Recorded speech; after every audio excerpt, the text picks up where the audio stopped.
We gotta put one of your shelves in it, Ed. All right, here we are here on a new basement. And I just wanted to show you guys some specialty framing because you might be running into some stuff like this in your basement. And I've really never talked about different tiers in the ceiling before, but we had a situation here where we had this rotten piece of ductwork here that came down almost 5 inches, all right, and it was just in this one little corner here outside this closet door, and we didn't want to lower the whole ceiling in the whole room down 5 inches. So what we decided to do was we built down 5 inches using this 2x4 3.5 ways and then one flat 1.5 inches, all right, 3.5, 4.5, 5 inches, all right. That brought us down 5 inches. Now you can frame that any way you want. You could have ripped 2x6 5 inches and put this together, but the point that I'm trying to show you here is we framed down in just the corner, okay, from this corner right here over to this wall here, okay. We'll stand back and you can see what we did there. All right, we kind of came off the corner of the closet there with this 5-inch frame, and we just went right around the ductwork and back to this wall here.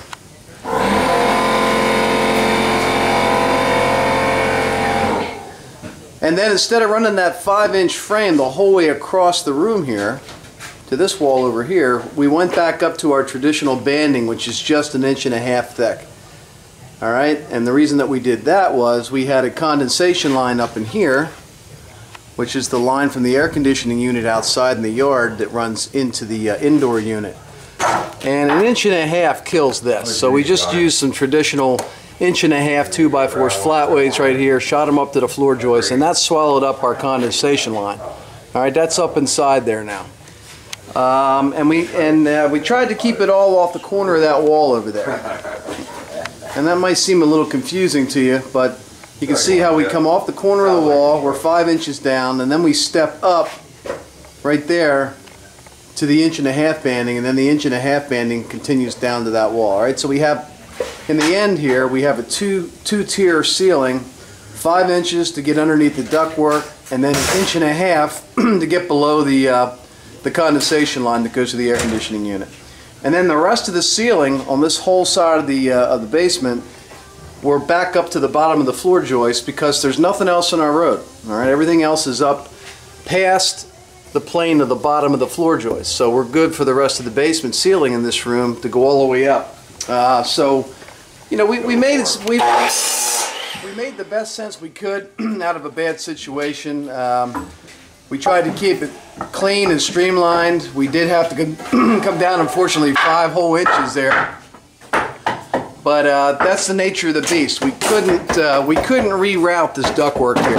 All right, we couldn't just take it out. So we boxed it out 5 inches down, and you know, if we pass underneath here with our drywall from here to here, we're going right underneath this ductwork now because our framing is just a little bit lower than that ductwork. So that takes care of the ductwork, and I think it's a decent look.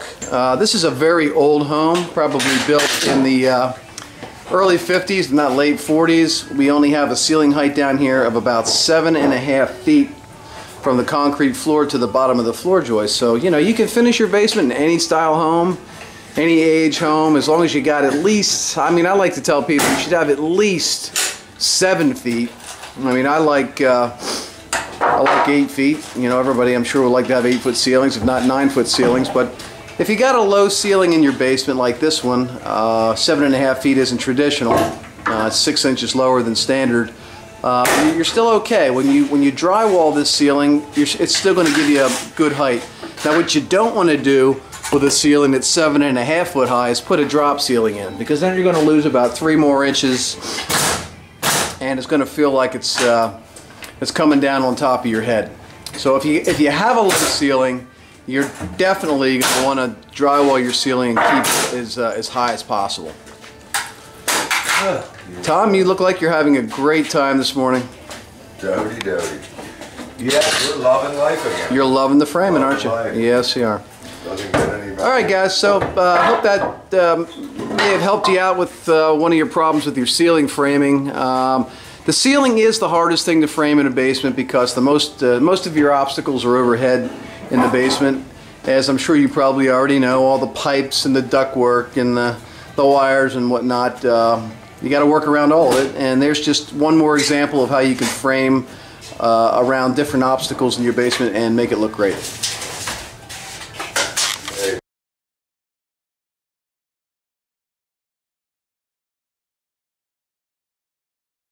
Morning, Tom. How you doing? Hey, we wanted to show you guys, we're back here in our storage room in a little basement here at Camp Hill, and Tom's getting ready to tap into the backside of the return air. And what he's got in his hand there is called a 6-inch takeoff boot, and I can show you what that looks like. He's using it right now as a template. He just drew a template right on the back side of the duct trunk. And I wish I had a little bit better light for you here, but it is kind of dark in here. We have a fluorescent you can plug in behind you, if you dare. But here's what the 6-inch boot looks like, and I've showed you these before in other videos, and we show you exactly how to do this in our HVAC video at the basement store. But this boot right here will get cut into the duct trunk right there, and this will give us a way into the existing duct system. Right? In this case, we're tapping into the return. Now, we also use these when we tapped into the feeds and fed our feeds in our rooms. And you can see up here, we've got one feed up here that we tapped in, which goes up over the ceiling, and it ends up out here at this register out here in the ceiling, which feeds this bedroom. And we also have another one in this bedroom over here in the ceiling, and we can go back here and see where we tap that one as well. And that one we tapped right up here. You can see us coming right off the duct trunk right there with another one of these 6-inch boots. We also use these for the return air. And then we went right into a 90 to make our turn nice. Yeah, we came out with the 6-inch boot. We turned it into a 90, which we connected onto the boot, and that brought us around in a nice 90-degree motion here, so we didn't pinch off our flex duct. And then we went up and over into the floor joist cavity right there, and then that shoots straight over into that other bedroom where we're coming down through the ceiling. Now what we're doing this morning is we're tapping into the return trunk, and we're going to run a 6-inch line over into the wall and get some return air going as well. It's going to make some major noise. You may not be around, want to be around for this. Okay, so we're going to use a Sawzall with a metal blade. We're going to cut that circle out. Your nippers, Tom, is that what you're trying to do? Just break through and get your nippers in there.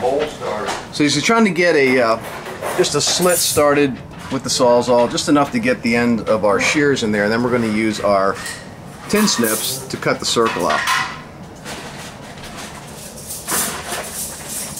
Anyway, look, we're back here in the storage room, bordering the finished space, and as you can see in the wall right here, that ladder looking thing right there is actually a pocket door. You can see the unfinished side, but this is a pocket door that slides across here, and what we made was a little opening at the bottom of the stairs at the homeowner's request in a really tight area. Normally this would be a solid wall, but they wanted to get a door at the base of the stairs. You can see it's kind of congested here. They got a landing here at the bottom of the stairs, and you can see we got a small pocket door going in there. So you can see he's using yellow-handled aviator nippers. You can buy those at the Home Depot. Well, it doesn't have to be anything too spectacular. No. And nowadays, most of the ductwork that we run across is made out of foam board, and we're cutting it with a foam ductboard knife, which is a heck of a lot easier than the old metal ductwork. And this home was probably built in the early 50s. This is a very old home with a rather low ceiling. We did show you the framework on this job when we were framing it out, and we showed you how we framed down that little 5-inch drop there, and then the 1.5-inch drop down. That's when we did our banding, when we were hiding the ductwork up in there, and some and I think the air conditioning condenser line was up in that 1.5-inch drop down. So we had to use some of our banding tricks to get below some of the stuff, and you'll find a lot of this lower lying fruit in these old homes. In this room in here, we had one obstacle in the ceiling. You can see we had another 5-inch drop down right there, and we went around another piece of ductwork that was in our way that we just could not move. So we did have two small little sections of ceiling that we had to band down to get below the ductwork on this job. which you really hate to do because ultimately you'd like to have one high flat ceiling the whole way across, but sometimes it's just the nature of the beast.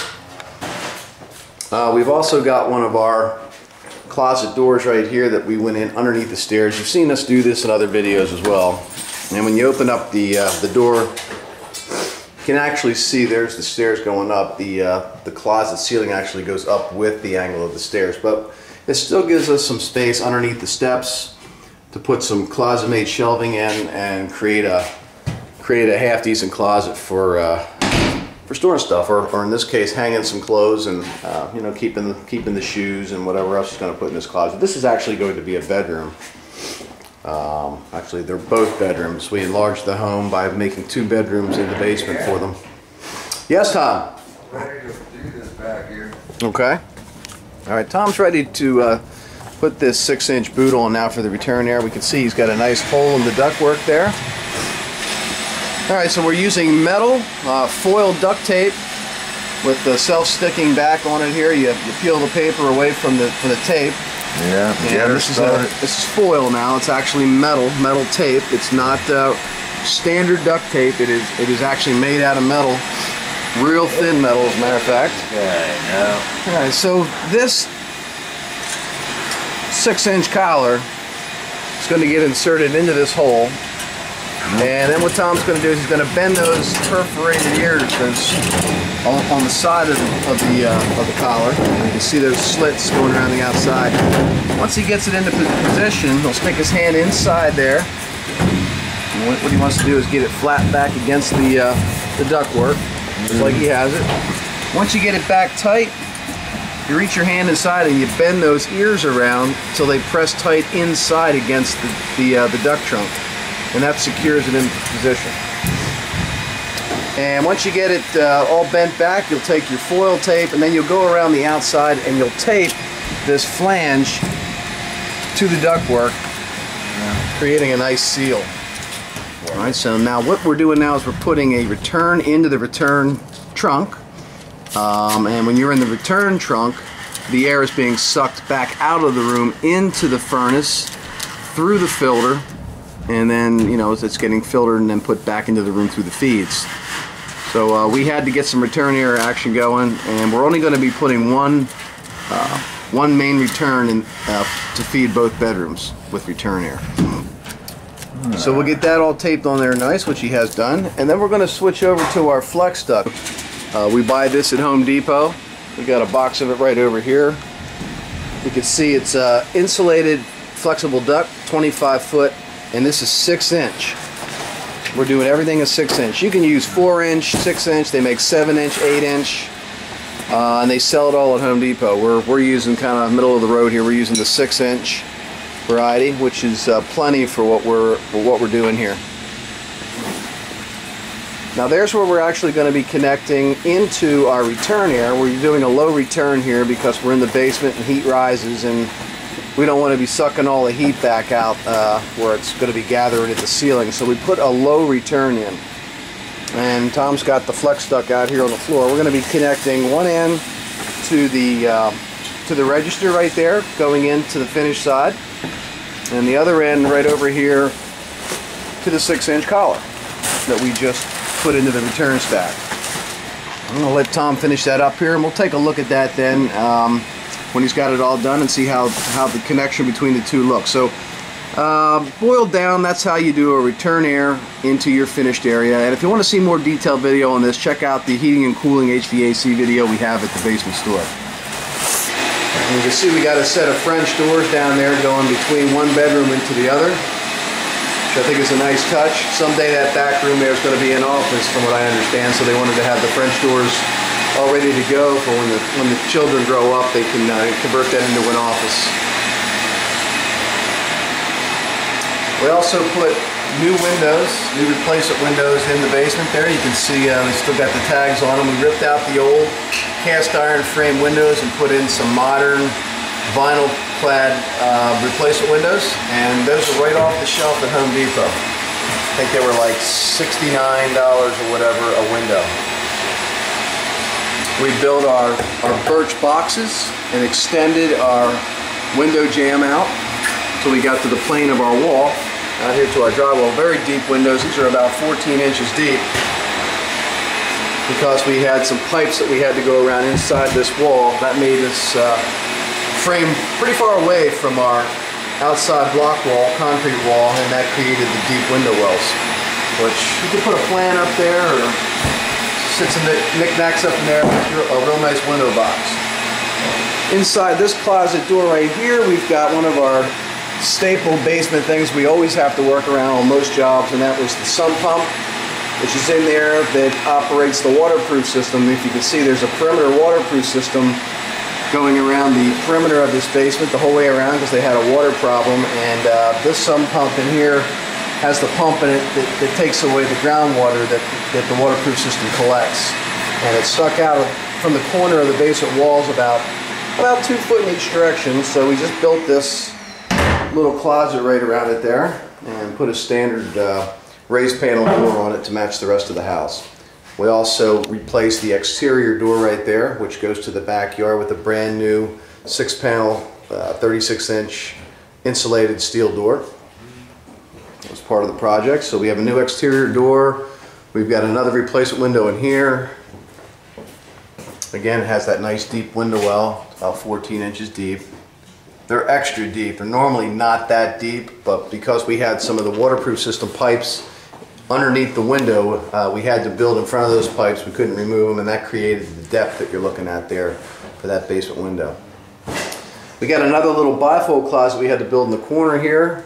We put some finished closet-made shelving in there. And inside that closet, we actually had the electrical panel box. You can see the cover's not on it right now. We're still working on it, but that's inside that closet as well. So we hid the panel box away inside another closet. And that pretty much is this job in a nutshell. Nothing super fancy here. This was a real simple job, just 2 rooms, about 400 square feet down here, and a couple nice amenities like the replacement windows and doors, and the double French doors here going from room to room were a nice touch.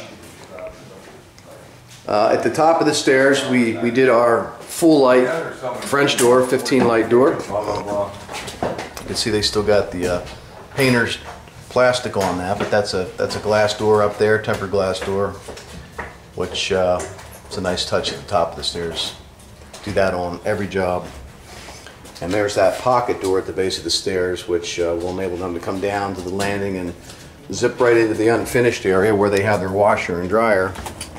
And they didn't want to have to go through the boys' bedrooms to get to the washer and dryer. That's why we put the pocket door at the base of the stairs. Mr. Case. And this job with materials, labor, flooring was right around $19,000.